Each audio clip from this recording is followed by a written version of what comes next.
ప్రభు నామమునకు స్తోత్రం కలుగునగాక. గడిచిన పునరుత్థాన దినం నుండి ఈ పునరుత్థాన దినం వరకు ఆయన కృపలో భద్రపరిచి ఆయన నామమును ధ్యానించడానికి దేవుడిచ్చిన ధన్యతను బట్టి ఆయనను ఘనపరుద్దాం. మీకందరికీ మా హృదయపూర్వక శుభాభివందనములు. చిన్న ప్రార్థన చేసుకుందాం. సర్వశక్తియు మిక్కిలి కనికరము కలిగిన మా గొప్ప దేవ, మీ పాదమునకు వేలాది వేల కృతజ్ఞతాస్తుతులు చెల్లించుకుంటున్నాము ప్రభు. ఈ యొక్క పునరుత్థాన దినమున ప్రభు అని పునరుత్థాన జీవమున కలిగి నేను ఆరాధించు భాగ్యమును మాకు దయచేశావు. ఎత్తడైతే ఇద్దరు ముగ్గురు కూడి నా నామమున స్తుతిస్తున్నారు వారి మధ్య నేనుందునని చెప్పిన నీ వాగ్దాన ప్రకారం మీరు మా మధ్య ఉండి ప్రభువ మమ్మల్ని బ్రతికిస్తున్న విధానమును బట్టి నీకు స్తోత్రములు చెల్లించుకుంటున్నాము. అవును తండ్రి, నీవి లోకమునకు వచ్చి పాపులను రక్షించుటి నాయన నీ బిడ్డలుగా చేసుకున్నందుకై నీకు స్తోత్రం. నాయనను కనికరమనే కోరు దేవుడవు, బలిని కోరు దేవుడవు కావు గనక ప్రభువా నీ కనికరము చేత మేము కనికరింపబడి నీ నామమును ఘనపరచడానికి కూడి ఉన్నాం. మేమును ఈ లోకంలో కనికరము కలిగి జీవించున్నట్టుగా నీ ప్రేమ నీ సమాధానము మేము కలిగి ఉండుటకు సహాయము దయచేయమని వేడుకుంటున్నాం. ఆయన మీరు మాతో మాట్లాడమని వేడుకుంటూ మహిమ ఘనత ప్రభావాలు మీకు అర్పించుకుంటూ మా ప్రభును ప్రేరక్షకుడైన యేసు నామమున ప్రార్థించి వేడుకుంటున్నాము తండ్రి, ఆమె. ప్రభు నామమునకు స్తోత్రం కలుగునుగాక. ప్రభువైన యేసుక్రీస్తు వారు ఒక మాట చెప్పారు లోకంలో ఉండగా. ఏమిటంటే, రోగులకు వైద్యుడు కానీ ఆరోగ్యవంతులకు వైద్యులతో పని లేదు. అవును, ఆరోగ్యవంతులు ఎప్పుడు వైద్యులను వెతుకరు, రోగులే వైద్యులను వెతుకుతారు. వ్యాధిగ్రస్తులు వైద్యులను వెతుకుతారు. అనాది కాలం నుండి కూడా వ్యాధికి వైద్యం అంటూ జరుగుతూనే ఉంది. మరి కొందరు క్రైస్తవ సహోదరులు ఏమంటారంటే, దేవుడు స్వస్థపరచువాడు, విశ్వాసంతో ఆయన్నే అడగాలి కానీ వైద్యుల దగ్గరికి పోకూడదు, మందులు వాడకూడదు అంటారు. కానీ ప్రభు ఇక్కడ ఏమంటున్నాడు, రోగులకి వైద్యులు కావాలి అంటున్నాడు.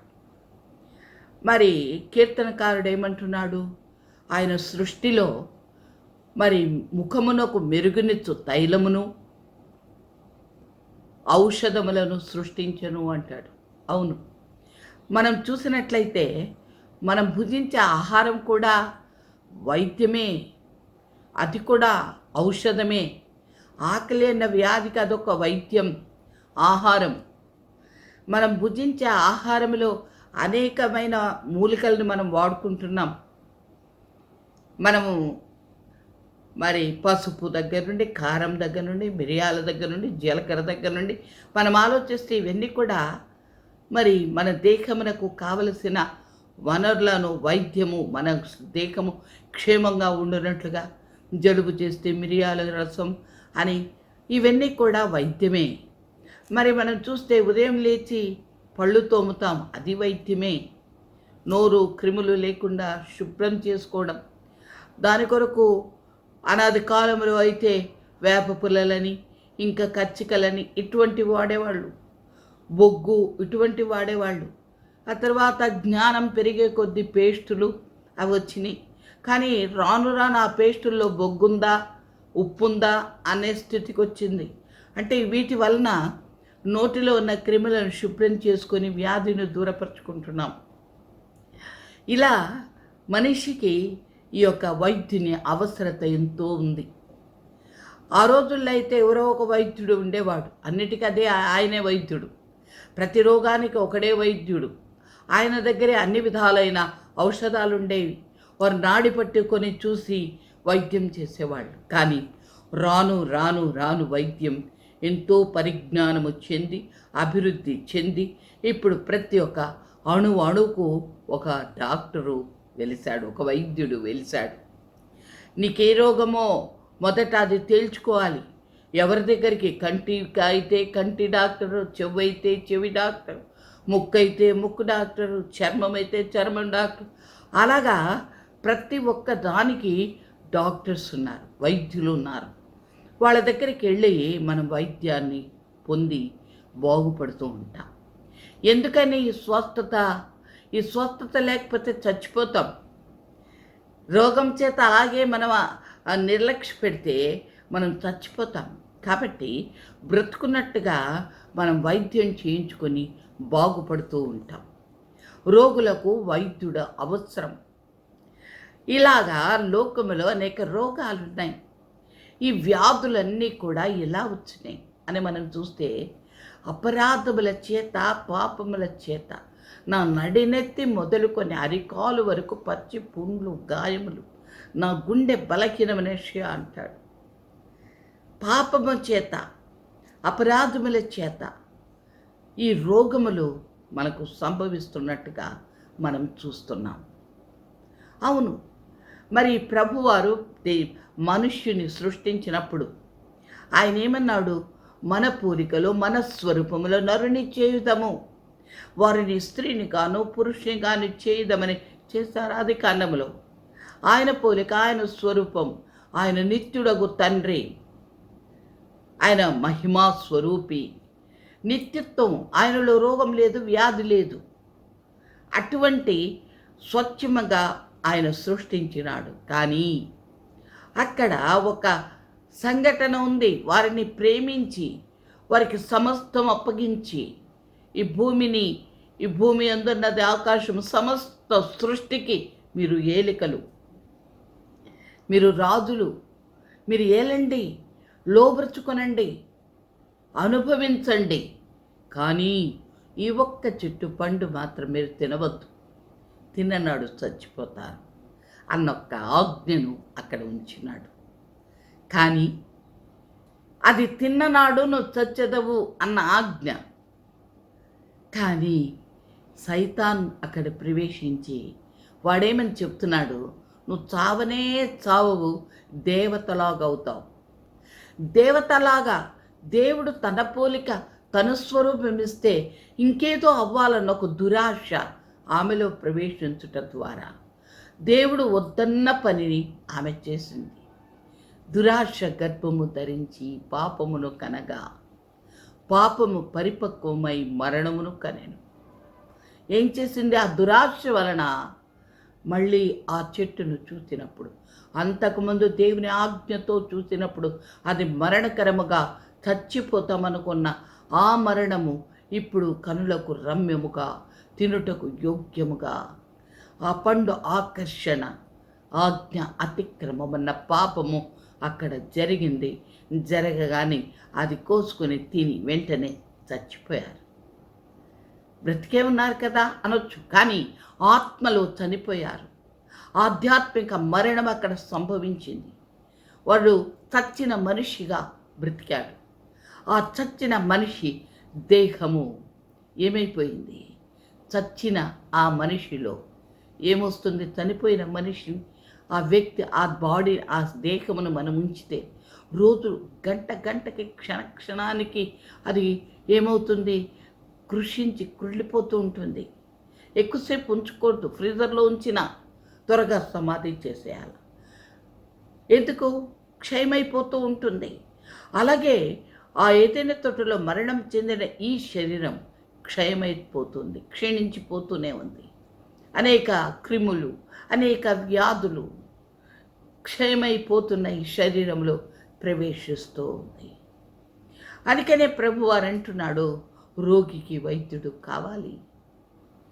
యేసు ప్రభువారు ఈ లోకమునకు వైద్యుడిగా వచ్చాడు, పరమ వైద్యుడిగా. ఈ లోకంలో ఉన్న వారందరూ వైద్యం చేస్తున్నారు. దేనికి? వచ్చిన వ్యాధికి వారు వైద్యం చేస్తున్నాడు. కానీ ఆయన వైద్యుడిగా వచ్చాడు. ఆయన దేనికి వైద్యుడిగా వచ్చాడు? ఆ వ్యాధి వచ్చుటకు కారణమేమిటో ఆ మూలానికి వైద్యం చేయడానికి ఆయన ఈ లోకానికి వచ్చాడు. ఏమిటా మూలం? పాపం. పాపం ఏంటి? పాపం ఆజ్ఞ అతిక్రమం. పాపం ఏదైనా కావచ్చు. ఆజ్ఞ, దేవుడు వద్దు అన్నది నువ్వు చేస్తే అది ఆజ్ఞ అతిక్రమం. ఆయన చూడొద్దు అన్నది నువ్వు చూస్తే అది ఆజ్ఞ అతిక్రమం. నువ్వు పాటించొద్దు అన్నది నువ్వు పాటిస్తే అది ఆజ్ఞ అతిక్రమం. ఆజ్ఞ అతిక్రమం పాపము, పాపము వలన వచ్చు జీతము మరణము. కనుకనే ఆయన అన్నాడు, రోగులకు వైద్యుడు అవసరం. చూడండి, మత్తయి సువార్త 9వ అధ్యాయము 11, 12, 13 వచనాలు మనం చూద్దాం. పరిసయ్యులు అది చూచి, మీ బోధకుడు సుంకరులతోనూ పాపులతోనూ కలిసి భోజనము చేయుచున్నాడని ఆయన శిష్యులను అడిగిరి. ఆయన ఆ మాటలు విని, రోగులకే కానీ ఆరోగ్యము గలవానికి వైద్యుడక్కరలేదు కదా, అయితే నేను పాపులను పిలువవచ్చిదని గాని నీతిమంతులను పిలువరాలేదు. నేను పాపులను పిలువచ్చాను, రోగులకు వైద్యుడు. నువ్వు నీతిమంతుడువా? కనుక నీలో పాపరోగం లేదనుకుంటున్నావు కదా. నేను నీ దగ్గరికి రాలేదు, రోగుల కొరకే వచ్చా, పాపుల కొరకు వచ్చా.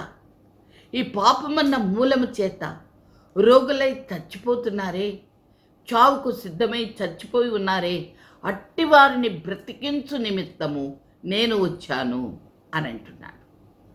ఈ వైద్యుడు రోగముల వైద్యుడు కాదు, రోగమునకు మూలమును తీసివేసే వైద్యుడు. ఏంటి? డిఎన్ఏ. ఏదైనా తోటలో మానవుని సృష్టించినప్పుడు దేవుడు తన డిఎన్ఏ ఇచ్చాడు, నిత్యత్వం అన్న డిఎన్ఏ. సైతాను మాట చేత లోబడి జయింపబడ్డ మనిషి ఆ నిత్యత్వం అన్న డిఎన్ఏను పోగొట్టుకున్నాడు. కానీ ఒక్కని అవిధేయత వలన ఎలాగూ ఈ మరణము లోకములో సంభవించెను, ఆ మరణమును తీసివేసి తిరిగి ఆ నిత్య జీవమును ఇవ్వడానికి, ఆ పాపపు మూలమును తీసివేయడానికి ప్రభువైన యేసు క్రీస్తు వారు వైద్యుడిగా ఈ లోకమునకు వచ్చాడు. పాపులను రక్షించు నిమిత్తం. ఆయన నీతిమంతుల జోలికి పోడు. వైద్యుడు రోగి దగ్గరికి ఎత్తుకుంటా పోతాడండి? రోగి వైద్యుడి దగ్గరికి వస్తాడా? రోగి వైద్యుడి దగ్గరికి వచ్చి, అయ్యా అవును, నేను ఈ రోగంతో ఉన్నాను, ఈ వ్యాధితో ఉన్నాను, ఈ బాధతో ఉన్నాను, నాకు సహాయము చేయమని వైద్యుని అడిగినప్పుడు ఆ వైద్యుడు ఆ రోగికి వైద్యం చేసి బాగు చేస్తాడు. నేను ఆరోగ్యవంతుడిని అని నువ్వు అనుకుంటే నీ జోలికి నేను రాను. డాక్టర్ ఇవన్నీ వస్తాడా? నేను ఆరోగ్యంగా ఉంటా, పర్వాలేదయా నేను నీకు వైద్యం చేస్తాను రా అంటాడా? లేదు. నీవు ఏ బాధలో ఉన్నావో నువ్వు వెళ్ళి ఆయన ఆశ్రయిస్తే, ఆ వైద్యుని ఆశ్రయిస్తే ఆ వైద్యుడు నీకు సహాయం చేస్తాడు. లోకములో ఆయన ఎందుకు వచ్చాడంట? నేను పాపులను పిలువవచ్చి తిని కానీ నీతిమంతులను పిలువరాలేదు. పాపులు ఎవరై ఉన్నారు? నువ్వు ఒకసారి బాగా ఆలోచించుకో. మన నీతి మురికి గుడ్డ వంటిది. మనము దేవుని ఆజ్ఞ అతిక్రమించి ఉంటే, ఆయన మాటలను అతిక్రమించి ఉంటే మనం పాపులముగా అక్కడ కనబడుతున్నాం. మనము పాపము నుండి బయటపడవలసిన అవసరం ఉంది. ఆ పాపము నుండి మనల్ని బయటపడేసే వాళ్ళు ఎవరు లేరు. ఆ పాపం వలన కలుగుతున్న ఈ యొక్క ఉపశమన, ఆ రోగాలకి ఉపశమనమే తప్ప మరణము నుండి తప్పించే వైద్యం లేదు. మరణం తప్పించుట యెహోవా వశం. నీకెంత వైద్యం చేసినా మరణము నుండి తప్పించే వైద్యం ఏ డాక్టర్లు చేయలేరు. కానీ ప్రభువైన యేసుక్రీస్తు వారు మరణము నుండి నిన్ను తప్పించి నీ పాపపు వేరును తీసివేసి నేను నిత్య జీవంలోకి నడిపిస్తానంటున్నాడు. లూకా సువార్త 15వ అధ్యాయం 7వ వచనం ఒకసారి మనం చూద్దాం. లూకా 15వ అధ్యాయము 7వ వచనం. అటువలే మారు మనస్సు అక్కర్లేని 99 మంది నీతిమంతుల విషయమై కలుగు సంతోషము కంటే మారు మనస్సు పొందు ఒక్క పాపి విషయమై పరలోకములో ఎక్కువ సంతోషము కలుగును. మారు మనస్సు అక్కర్లేదు, మేము నీతిమంతులం అనుకుంటే నిన్ను బట్టి పరలోకంలో 99 మంది నీతిమంతులకు మంది బట్టి కలుగు సంతోషము కంటే నశించిపోతున్న పాపి, నేను పాపిని అని ఆయన యొద్దకు వచ్చి స్వస్థత పొంది పాపము నుంచి విడిపింపబడి నిత్య జీవమునకు వారసుడవుట పరలోకములో ఎంతో సంతోషకరమైన విషయం.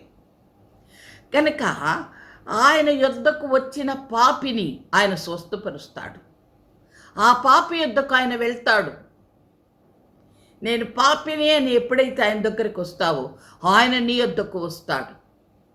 ఆయన పిలుస్తున్నాడు. దప్పికొని ఉన్న వారులారా నా యొద్దకు రండి అంటున్నాడు. ప్రయాసపడి భారం మోసుకుంటున్న వారులారా నా యొద్దకు రండి అంటున్నాడు. నువ్వు వస్తే నీ దప్పిక తీరుస్తా, నువ్వు వస్తే నీ భారం నేను మోస్తా అంటున్నాడు. నేనేం దప్పిక లేను, నేనేం భారం మోయట్లేదు, నీకెందుకు, నాతో నువ్వు వెళ్ళిపోతే నీ యొక్క క్రియలకు ప్రతిఫలం నువ్వే అనుభవిస్తావు. కానీ ఆయన వైపుకు చూచి పిలుస్తున్న ఆయన స్వరమును విని ఆ యొక్క వైద్యుని దగ్గరికి నువ్వు వస్తే నీ పాపపు రోగము నుండి నీకు విడుదల, నిత్య జీవము నీకు దొరుకుతుంది. దేవుని వాక్యం ఇదే చెప్తుంది. ప్రభువైన యేసుక్రీస్తు లోకానికి వచ్చింది ఏదో మనం ఒక క్రైస్తవ మతంలో ఈ యొక్క మన మనుగడ సాగించడానికి కాదు. ఇహలోకములో ఆయనకు సాక్షులుగాను, ఆయన రాకడలో నిత్య జీవంలో ప్రవేశించు వారముగాను మనం ఉండాలని ఆయన ఈ లోకానికి వచ్చాడు. అది నిరర్థకము కాకుండా ఉండాలంటే మనము ఆయన స్వరం విని ఆయన యుద్ధకు రావలసిన అవసరం ఎంతైనా ఉంది. మనం రోమీలకు రాసిన పత్రిక 6వ అధ్యాయం 23వ వచనంలో ఒక మాట చూద్దాం. ఏలైనగా పాపము వలన వచ్చు జీతము మరణము, అయితే దేవుని కృపావరము మన ప్రభువైన యేసుక్రీస్తునందు నిత్య జీవము. పాపము వలన వచ్చు జీతము మరణం, అయితే దేవుని కృపావరము వలన మనకు నిత్య జీవము కలుగుతుంది. పాపం వలన మనకు మరణం కలుగుతుంది. పాపం అన్న ఒక వ్యాధి. ఏంటది? దురాశ గర్భము ధరించి పాపమును కొంటుంది. ఏం కంటుంది? దురాశ గర్భము ధరించి పాపమును కొంటుంది. ఈ పాపము వలన ఏం జీతం వస్తుంది? మరణం వస్తుంది. ఈ దురాశ ఎట్లా కలుగుతుంది? దేవుడు మనకిచ్చిన దానితో మనం తృప్తి పొందక ఇంకేదో కావాలనుకోవడం, మనం ఇంకేదో హెచ్చించుకోవాలనుకోవడం, ఆయన ఇచ్చిన ఆ యొక్క ధన్యత తన పోలిక తన స్వరూపం మనకిచ్చాడు కదా అనుకోకుండా ఇంకేదో జీవనపు డంబం, దేవతలాగా అయిపోవాలన్న భావన, ఆ దురాశ ఆమెలో ప్రవేశించడం ద్వారా ఆమె పాపమన్న మార్గములోకి, ఆజ్ఞ అతిక్రమంలోకి నడిచింది. ఆజ్ఞ అతిక్రమం చూస్తే నేత్రాశ ఎప్పుడైతే నీలో ఈ జీవనపు డంబము ప్రవేశిస్తుందో, శరీరాశ, నేత్రాశ నీలో ప్రవేశిస్తుంది. బాగా ఆలోచించినట్లయితే ఈ శరీరాశ, నేత్రాశ, జీవనపు డంబం తండ్రి వలన కలిగినది కాదు అని మనం 1 యోహాను పత్రికలో చూస్తాం. ఈ లోకంలో ఉన్నదంతయు అనగా శరీరాశ, నేత్రాశ, జీవనపు డంబం, ఇది తండ్రి వలన కలగలేదు. ఇది సైతాను వలన ప్రవేశింపబడింది మనుషుని. అది మనిషిని చంపివేస్తుంది. ఆధ్యాత్మికమైన మరణము, ఆధ్యాత్మికమైన మరణమునకు నడిపిస్తుంది. అలా చచ్చిన వారు తిరిగి పునరుద్ధరింపబడాలనే ప్రభువైన యేసుక్రీస్తు వారి లోకానికి వచ్చారు. ఏమిటి? పాపము వల్ల వచ్చు జీతము మరణము, దేవుని కృపావరము నిత్య జీవము.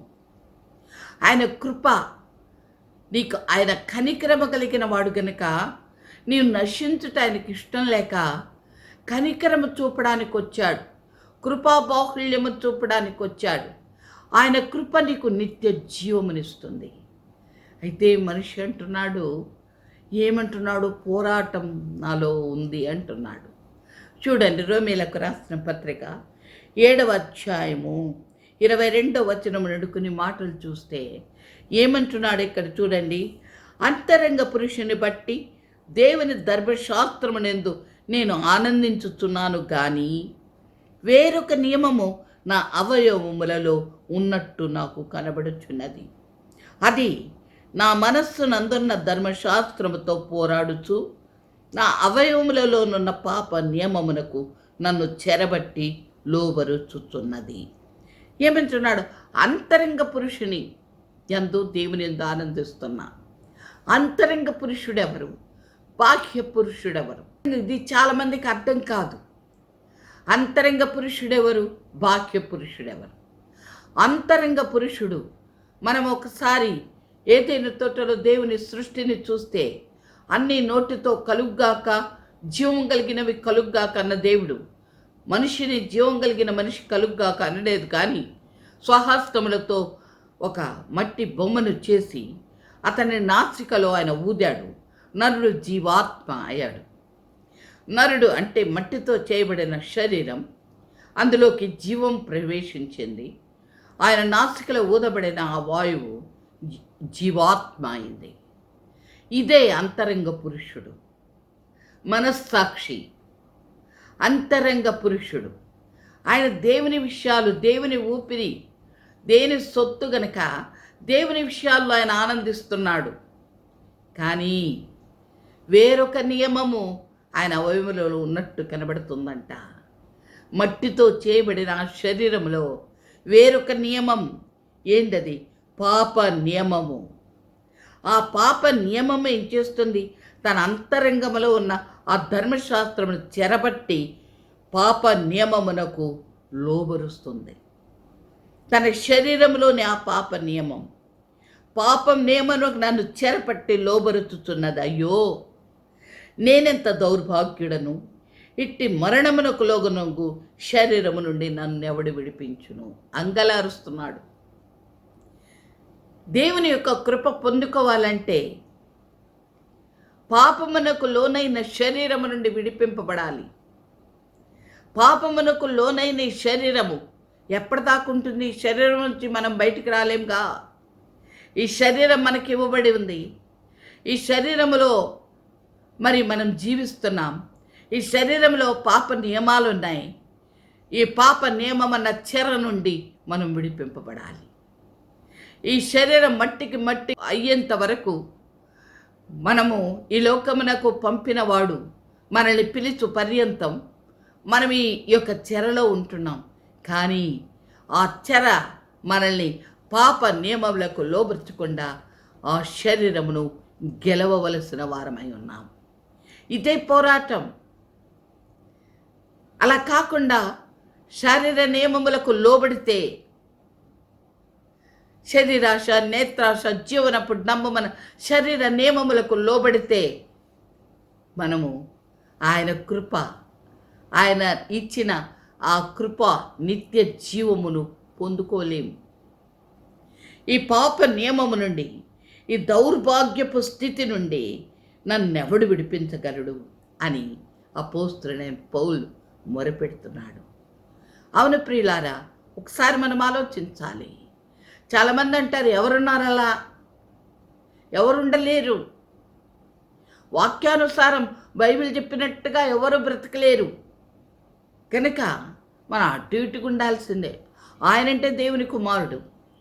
కానీ హెబ్రీలకు రాసిన పత్రిక శరీరధారి అయి ఉన్నప్పుడు మనవలే ఆయన అన్ని విషయములలో శోధింపబడి పాపము లేనివాడుగా ఉండేను అని వ్రాయబడి ఉంది. అన్ని ఆయనకు కూడా శరీరం ఉంది. అన్ని విషయంలో ఆయన శోధింపబడ్డాడు. కానీ శోధనను గెలిచాడు. ఆయన శోధనను గెలిచి పాపం లేనివాడుగా ఉన్నాడు.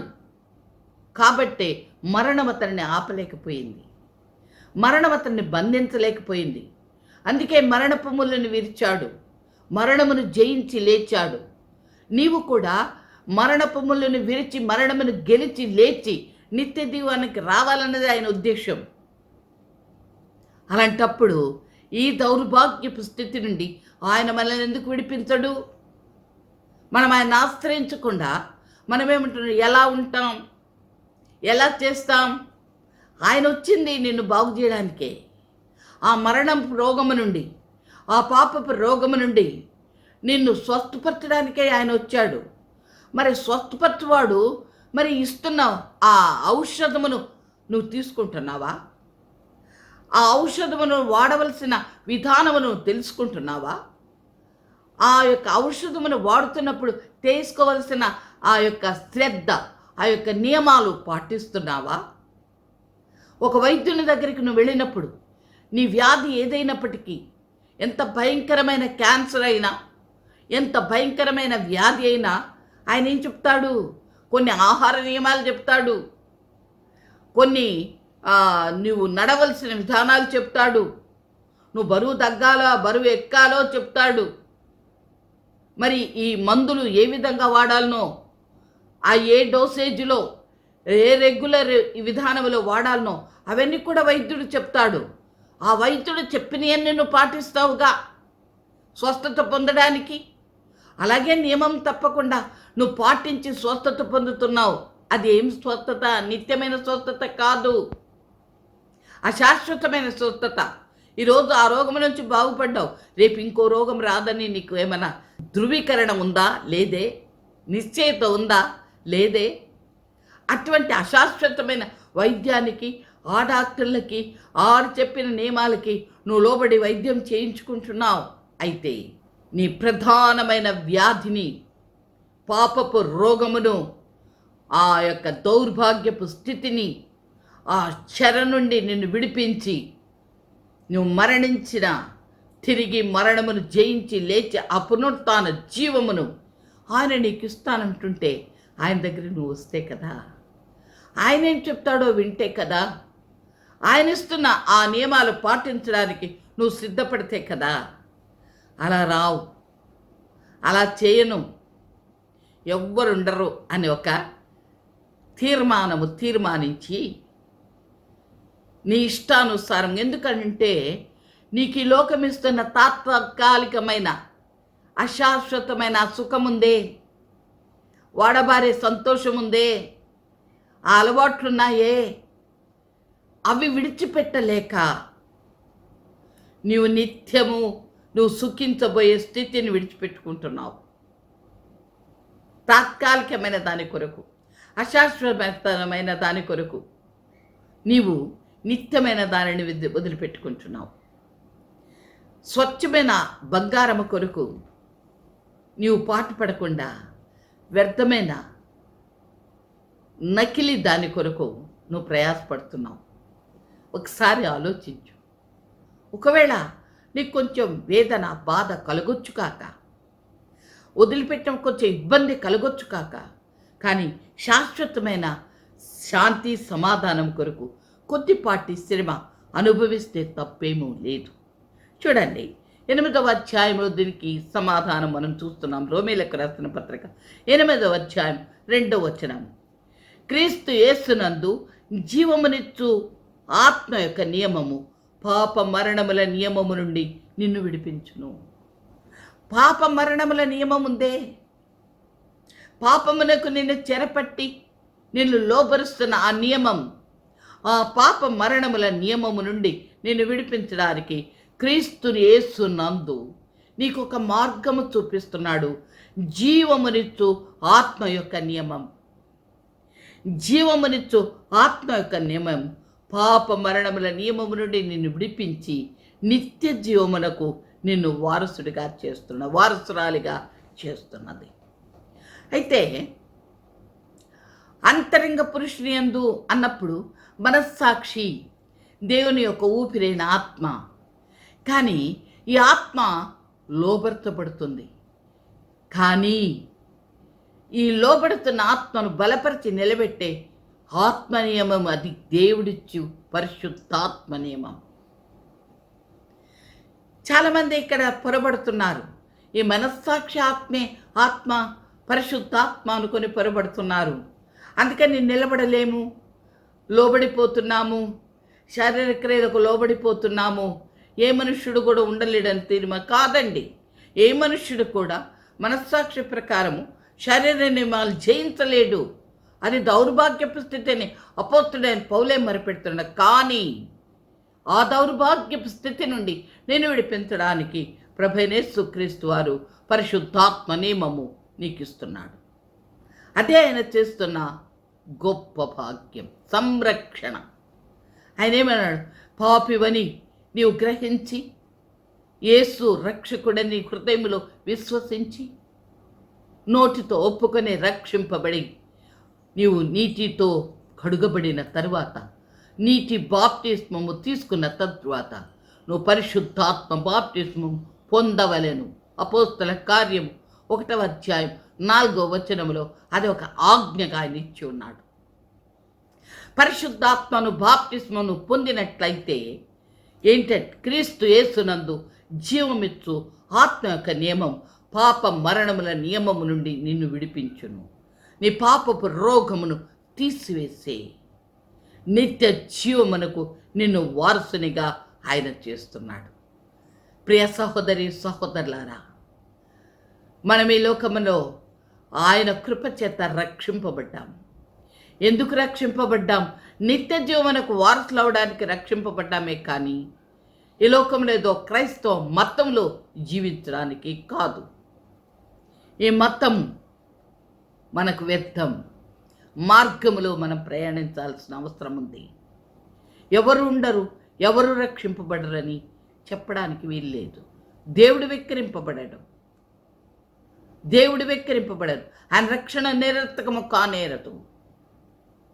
ఎందరో ఆయన కొరకు కనిపెడుతున్నవారు, ప్రార్థిస్తున్నవారు ఉన్నారు కనుకనే ఇప్పటి వరకు దేవుడు మనకి కృపనిచ్చి ఉన్నాడు. ఒక్కడు కూడా నశించకూడదని, అందరు నిత్య జీవనకు వారసులు కావాలని ఆయన ఆలస్యము చేస్తున్నాడు. చూడండి, 8వ అధ్యాయము 13వ వచనములో చూస్తే, ఈ ఆత్మ వలన అంటే జీవమిచ్చు ఆత్మ వలన మనం ఏం చేయగలమని చూడండి. మీరు శరీరానుసారముగా ప్రవర్తించిన ఎడల చావవలసిన వారయుందురు, కానీ ఆత్మ చేత శరీర క్రియలను చంపిన ఎడల జీవించుదురు. ఈ ఆత్మ, పరిశుద్ధాత్మ చేత శారీరక క్రియలను చంపగలవు. పరిశుద్ధాత్మ నీకు బలమనిస్తాడు శరీర క్రియలను అధిగమించడానికి. శరీరం నీకు ఉన్నంతసేపు శరీర క్రియలు, శరీరాశలు, నేత్రాశ, జీవనపు డంబం నిన్ను శోధిస్తూనే ఉంటుంది. కానీ పరిశుద్ధాత్మ దానిని జయించడానికి నీకు శక్తిని ఇస్తాడు. కనుక పరిశుద్ధాత్మానుసారముగా నువ్వు నడవాలి. శరీరానుసారముగా నువ్వు నడిస్తే చావవలసిన వాడివై ఉందో. ఆత్మానుసారముగా నడిచినట్టయితే ఆత్మ దాన్ని గెలవడానికి నీకు శక్తిని ఇస్తాడు. దేవుని ఆత్మచేత ఎందరూ నడిపింపబడుదురో వారందరూ దేవుని కుమారులు అనబడుదురు. దేవుని ఆత్మచేత నడిపింపబడితే వారందరూ కూడా దేవుని కుమారులు అనబడుదురు. మనం ఆయన కుమారులుగా ఉండాలంటే లోకమును ప్రేమించి శరీరానుసారంగా అనుసరించి శరీరానుసారం జీవించి మేము దేవుని కుమారులు అని చెబితే దేవుని నామమునకు అవమానము కలుగుతుంది. ఎందుకంటే ఆయన అంటాడు, నేను పరిశుద్ధుడను గనక మీరును పరిశుద్ధులై ఉండుడి అని. మనం అలా కాకుండా శరీర క్రియలు పరిశుద్ధం కానేరవు. మనం శరీరానుసారముగా జీవిస్తూ మేము దేవుని కుమారులమని చెప్పడం అబద్ధం. కనుక మనము శరీరానుసారముగా నడవక ఆత్మ చేత శరీర క్రియల్ని ఎప్పటికప్పుడు చంపేస్తూ ఉండాలి. అపోస్తలుడైన పౌలు అదే అన్నాడు, అందరికీ బోధించి చివరకు నేను భ్రష్టుడవుదునేమో అని నన్ను నేను నలుగగొట్టుకుంటున్నాను. భ్రష్టత్వాన్ని తీసుకొస్తుంది శరీర క్రియలు. కనుక శరీరానుసారముగా కాకుండా నీవు శరీర క్రియలను ఆత్మచేత చంపాలి.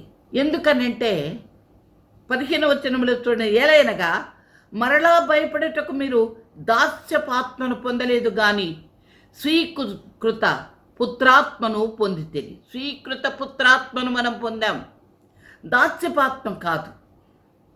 మళ్ళా మనం భయపడాల్సిన అవసరం లేదు. స్వీకృత పుత్రులుగా మనము నియమింపబడి ఉన్నాం. పరిశుద్ధాత్మ మనకు అనుగ్రహింపబడటం ద్వారా ఆయన బిడ్డలుగా మనమున్నాం. ఆత్మ కలిగిన వారమై మనము నాయన, తండ్రి అని మొరుపెట్టుచున్నాం. మనం దేవుని పిల్లలము. ఆత్మ తానే మన ఆత్మతో సాక్ష్యమిచ్చుచున్నాడు. ఆత్మ తానే మన ఆత్మతో. చాలా సంకటంలో ఉన్నవారికి ఈ చక్కటి వాక్యము నిదర్శనం. ఆత్మ తానే మన ఆత్మతో, మనుష్యాత్మ, దేవుని ఊపిరైన ఆత్మ, మనస్సాక్షి సంకటములో ఉన్నవారికి, అంటే మనస్సాక్షి పరిశుద్ధాత్మాని భ్రమపడే వారికి చక్కటి నిదర్శనం ఇక్కడ కనబడుతుంది. ఏమంటున్నాడు?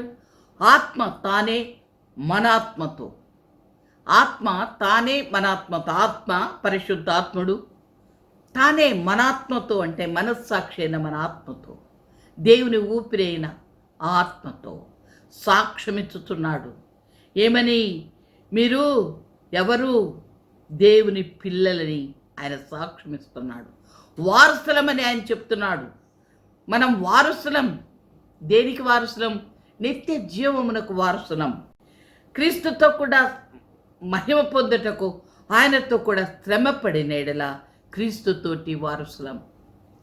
క్రీస్తుతో కూడా శ్రమపడుటకు మనము వెనకాడనేట్లయితే, ఆయన కొరకు శ్రమ అంటే ఆయన కొరకు, అంటే ఆయన వాక్యానుసారం జీవించుటకు ఒకవేళ నువ్వు శ్రమ పడితే మనము క్రీస్తుతోటి వారసులం. ప్రభువారు కూడా లోకంలో ఎంతో శ్రమపడ్డారు. ఎందుకు శ్రమపడ్డారు? ఆయన తండ్రి చిత్తం నెరవేర్చుటకు ఆయన శ్రమపడ్డాడు. తండ్రి యొక్క ఉద్దేశమును ఈ లోకములో నెరవేర్చు నిమిత్తం ఆయన శ్రమపడ్డారు, అవమానపరచబడ్డారు, ప్రాణమర్పించారు. సిలువలో తిరిగి సమాధి గెలిచి లేచాడు. ఆయన రక్తం చేత విమోచింపబడిన నీవు ఆయన నిమిత్తం శ్రమ అనుభవించినట్లయితే, అవమానమును పొందినట్లయితే భయపడవద్దు, సిగ్గుపడవద్దు. నీవు క్రీస్తుతోటి వారసుడవు, వారసురాలవు. ప్రియులారా, దేవుడు మనకింటి గొప్ప భాగ్యమునిచ్చి ఉండగా, పరలోక మహాభాగ్యం ఇది సత్యమని నమ్మితే, దేవుని గ్రంథములో ఆది కాండము మొదలుకొని ప్రకటన వరకు ఉంటున్న ఒక్క సున్నా అయినా పుల్లైనా తప్పిపోకుండా ఇప్పటి వరకు నెరవేరింది. ఇక ముందుకు నువ్వు నెరవేరుతుందని నమ్మడానికి నీకు గట్టి నిదర్శనమైన సాక్ష్యములుండగా, నీ జీవితంలో దేవుడు ఎన్నో అద్భుతాలను, ఆశ్చర్య కార్యములను చేసి ఉండగా, ఆ నిత్య జీవమునకు మనం వారసుల నిమిత్తం పాపపు రోగమును బాగు చేయు వైద్యుని వద్దకు వద్దాం. పాపపు రోగము, రోగులకు వైద్యుడు ఆయన. నేను నీతిమంతుడను అనుకున్నట్లయితే నీ జోలికి రాడు. నీవు పాపివన్నీ గ్రహించి ఆయన వద్దకు వస్తే, ప్రభువా ధర్మశాస్త్రమునకు, అంటే నీ వాక్యమునకు లోబడాలని, వాక్యానుసారం జీవించాలని నాకుంది, కానీ నాలో బలహీనత, నా శరీరము నన్ను చెరపట్టి లోబరుస్తున్నది, నన్ను నిలబెట్టు అని నువ్వు ఆయన దగ్గరికి వస్తే, ఆ పరమ వైద్యుడు 99 గొర్రెలను విడిచిపెట్టి, 99 నీతిమంతులను విడిచిపెట్టి, నశించిపోతున్నాను అని మొరపెడుతున్న ఒక్క గొర్రె నిమిత్తం, ఆ ఒక్క పాపి నిమిత్తం నేనున్నానని ముందుకు వస్తున్న దేవుడు నీ వద్దకు వస్తున్నాడు. నీ వద్దకు వచ్చి నీ చేయి చాపి నిన్ను పిలుస్తున్నాడు. నీవు ఆయన వైపు చూస్తే, ఇది సత్యమే, కానీ నేను అలా జీవించలేకపోతున్నాను, జీవించలేరేమో అనుకోవద్దు. ఎందరో భక్తులు, మనం హెబ్రీయులకు రాసిన 11వ అధ్యాయం చూస్తే, ఈరోజు కృపాకాలంలో పరిశుద్ధాత్మ అన్న వరము చేత బలపరచబడి మనము సైతాన్తో పోరాడుతున్నాం. ఆ రోజులో మనస్సాక్షి వలననే, ధర్మశాస్త్రం వలననే వాటికి లోబడే సైతాన్నుతో పోరాడి జయించిన భక్తుల యొక్క పట్టికను మనం అక్కడ చూస్తాం. అదే హెబ్రీయులకు రాసిన 12వ అధ్యాయం అంటాడు, వారందరూ కూడా మన కొరకు గొప్ప సాక్షి సమూహం ఎదురు చూస్తుంది. ఒక్కరిని కూడా ఆయన విడిచిపెట్టాడు. ఒక్కరు కూడా నశించుట ఆయనకి ఇష్టం లేదు. పరమవైద్యుడైన యేసు, పాపమునకు, మరణమునకు మూలమైన, రోగములకు మూలమైన ఆ పాపమన్న ఆ చేదు వేరును నీ నుండి తీసివేసి మరణమునకు లోనైన నీ శరీరమునకు జీవమునిచ్చి నిత్య జీవమునిచ్చి ఆయన నిన్ను ఆయన బిడ్డగా చేసుకోవడానికి పిలుస్తున్నాడు. అందుకని పాపము వలన వచ్చు జీతము మరణము, దేవుని కృపావరము ప్రభు అయిన యేసుక్రీస్తునందు నిత్య జీవము. కనుక ప్రియులారా, ఈ లోకములో ప్రభు అయిన యేసుక్రీస్తు వారి కృపచేత రక్షింపబడి పాపము నుండి మరణము నుండి విడిపింపబడి నిత్య జీవమునకు వారసులుగా ఈ లోకంలో జీవిద్దాం. అనేకులకు మనం సాక్షులుగా జీవిద్దాం. బలహీనమైన వారిని బలపరుద్దాం. వారికి మనము సువార్త పత్రికలుగా కనబడదాం. మనల్ని చూచి అనేకులు ప్రభు దగ్గరికి ఆకర్షితులు ఉన్నట్టు మన జీవితాలను మలుచుకుందాం. మన వినికిడిలో ప్రభు మాటలను దీవించును గాక. ఆమేన్. ప్రార్థన చేసుకుందాం. సర్వశక్తియు మిక్కిలి కనికరము కలిగిన మా గొప్ప దేవ, మహోన్నతుడా, ఆశ్చర్యకరుడా, నీ పాదమునకు స్తోత్రం.